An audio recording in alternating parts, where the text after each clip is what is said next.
বেশি জ্ঞান নাকি দেওয়া ভালো না, কম জ্ঞান থাকা ভালো। বেশি কথা বলা উচিত নয়, জায়গা বুঝে কথা বলা উচিত। যত কথা কম বলবে তত বোধহয় তোমার দাম বাড়বে।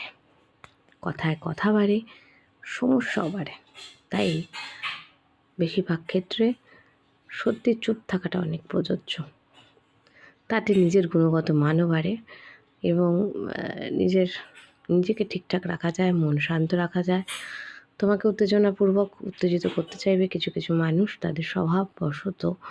তাই নিজেকে গ্রিপে রাখতে গেলে, মেন্টালি পিস রাখতে গেলে কিছু কিছু ক্ষেত্রে কিছু কিছু জায়গায় তোমাকে চুপ থাকতে হবে। এটা ভীষণভাবেই দরকার আমাদের, কারণ আমরা নিজেদের কন্ট্রোল হারিয়ে ফেলি। মাথা গরম করে ফেলি, চিৎকার করি। এতে আমরা আমাদের নিজেদের ক্ষতি করি, কনসেন্ট্রেশন হারাই। মানে ভালো ভালো জিনিসগুলো, আমরা যে কাজগুলো আমাদের করা উচিত সেগুলো না করে আমরা এইসব দিকে মন ডাইভার্ট করি। তাতে নিজেদের ক্ষতি, নিজের শরীরের ক্ষতি, নিজের ফিউচারের ক্ষতি। তাই নতুন বছরের চিন্তাভাবনা হওয়া উচিত আমার অন্তত, প্রথমে নিজেকে ভালো রাখা, নিজেকে ভালোবাসা, নিজের উন্নতিতে মন দেওয়া, নিজেকে সুস্থ রাখা, আর নিজেকে নিয়ে একটু বেশি ভাবা, আর চারিপাশের মানুষজনদের থেকে একটু নিজেকে বাঁচিয়ে চলা, নিজেকে ভালোবেসে ভালো রাখা। আর কিছু কিছু মানুষ যারা আমাদের প্রত্যেকে, অনেকেই ভাবে যে অপদার্থ, জীবনে কিছু করতে পারে না বা পারবে না হয়তো, সেটা সময় উত্তর দেবে। উত্তর না দিয়ে চুপ থাকা বাঞ্ছনীয়, উচিত।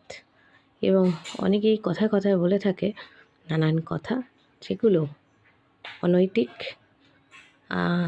অসঙ্গত, অসংলগ্ন, বাজে, খারাপ মন্তব্য। এর বেশি কিছু বলা উচিত নয়, প্রয়োজন নয়। সময়ের অপেক্ষা করা। আমাদের জীবনে যেমন দিন আসে, রাত আসে, আবার সূর্যোদয় হয়, তেমনি আমাদের সময় খারাপ সময় আসে, আবারও ভালো সময়ের উদয় হতে সময় লাগে।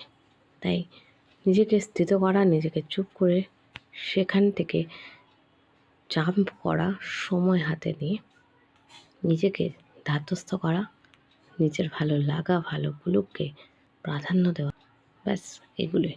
প্রত্যেকে ভালো থেকো, সুস্থ থেকো। যদি ভালো লাগে কমেন্টে জানিও, আর ভালো না লাগলে অবশ্যই যা ভিডিওটি যদি মনে হয় জ্ঞান দিচ্ছে তাই সেটাও জানিও, জ্ঞানটাও যদি খারাপ হয় সেটাও জানিও। Bye bye to everyone, good night.